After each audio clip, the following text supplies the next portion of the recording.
Hello, I'm James Ezimoha. Welcome to African News, where we'll bring you the latest updates from across the African continent. Let's see your headlines. Commercial banks in eastern Congo forced to shut down as M23 rebels take control of key cities. Both residents and businesses. India's Prime Minister reaffirms support for Mauritius' sovereignty over Chagos. USAID freeze threatens access to life-saving HIV medication in Kenya.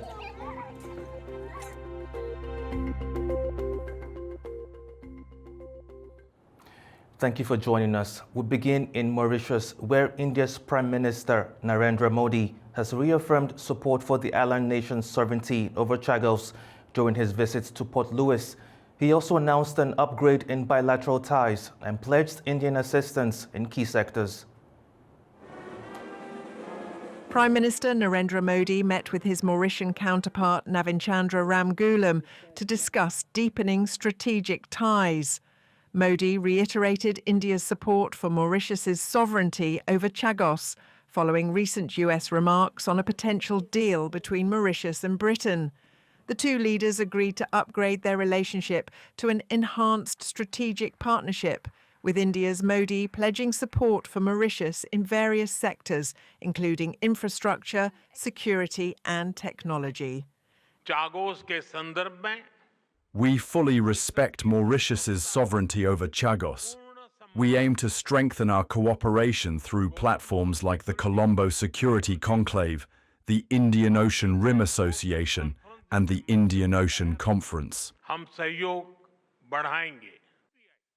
Ramgoolam highlighted key agreements signed between the two nations and future areas of collaboration. The signature of key agreements in wide-ranging sectors, such as those we have just witnessed today, covering such diverse sectors as crime investigation, maritime traffic monitoring, infrastructure, diplomacy, commerce, capacity building, finance and ocean economy, as well as the handing over, which we just saw, of the navigation charts of Saint-Brando, have further enhanced our already excellent bilateral relations. Let me also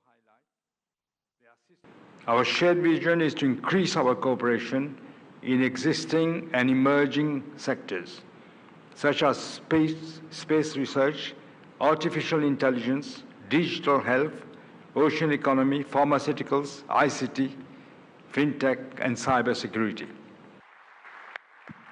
The latest agreements mark another step in strengthening their long-standing relationship.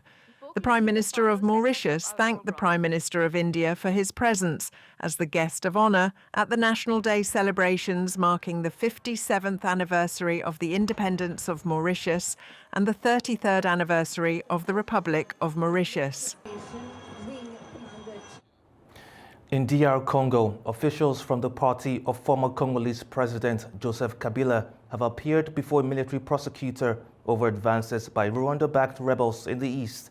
The officials were questioned over remarks made last month by their vice president, Obin Minaku.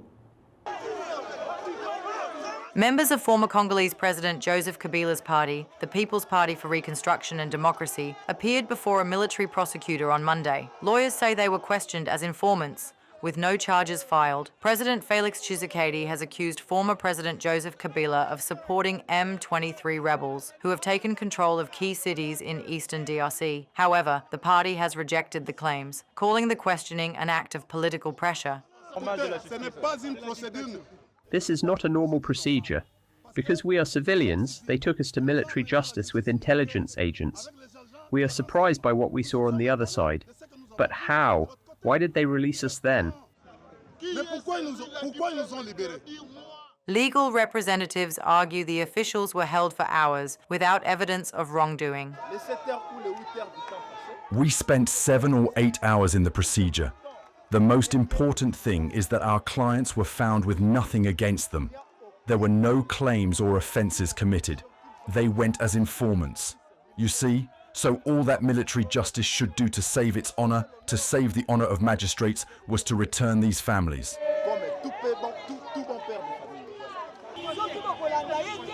Kabila's party maintains that the questioning was unjustified, while authorities have not publicly commented on the case. Reports say tensions remain high as the conflict in eastern DRC continues. Severe financial instability is gripping eastern Congo due to widespread bank closures after the M23 rebel takeover of Goma and Bukavu. All commercial banks and the provincial branch of the Central Bank of Congo were forced to shut down. Bank closures in Eastern Democratic Republic of Congo are triggering severe financial instability. Both residents and businesses face challenges accessing cash and completing basic transactions. The closures come after the M23 rebel took over control of Goma and Bukavu, leading to the shutdown of the Central Bank of Congo's provincial branch and all commercial banks in the region. This has sparked a liquidity crisis, paralysing the local economy. Residents are struggling to obtain essential goods and services, with unfavourable exchange rates diminishing the purchasing power of the local currency. I went to withdraw $50. This small amount of money will help me buy food. But it won't be enough because now I withdrew $50 at a rate of 2,700 Congolese francs, while buying food, the rate is 3,000 Congolese francs per dollar.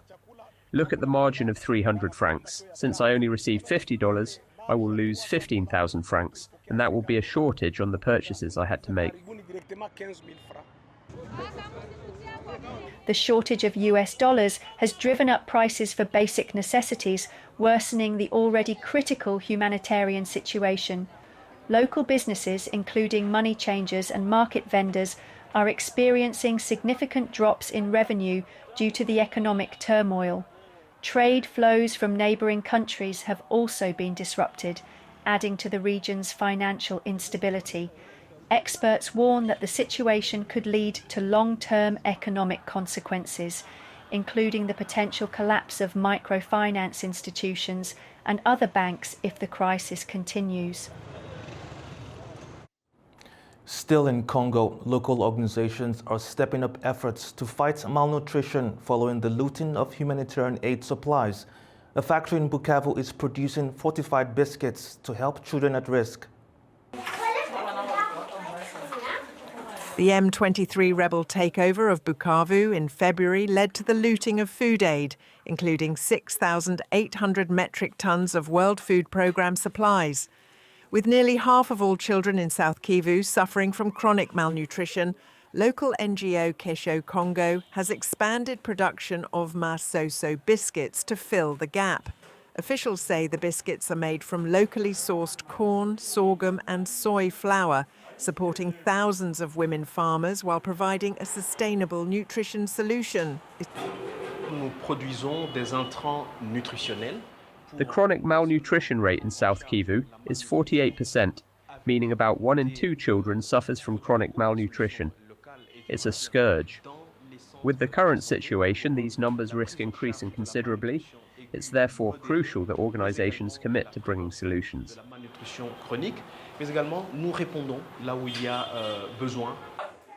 At a Bukavu nutrition centre, staff say the biscuits are helping children who have lost access to regular meals. During this period, we have many difficulties. With the war, children used to come every day to have porridge here, but currently we lack means and they struggle to get it daily. Today, we received a donation from Kesho Congo, biscuits made from masoso and flour. This will really help us. We thank this partner organization. Kesho Congo says it will continue expanding production as food shortages persist. Reports indicate that international efforts to address the crisis are ongoing, with aid organizations working to restore supplies in the conflict-affected region. In Kenya, the USAID freeze is threatening access to life-saving HIV medication at a children's home in Nairobi. Staff worry about the consequences if drug supplies run out. At Nyumbani Children's Home in Nairobi, children living with HIV play outside, unaware of the looming crisis. A freeze on US aid has disrupted the supply of critical HIV medications, including antiretrovirals. Health officials say millions of doses remain stuck in warehouses as funding delays stall distribution. Reports indicate that Kenyan authorities are exploring ways to fill the gap, but concerns remain over rising shortages. Staff at the children's home warn that any disruption to treatment could have devastating consequences. If you stop ARVs for these children, there is drug resistance. Afterwards, they will get all kind of opportunistic infections. Then we lose one by one.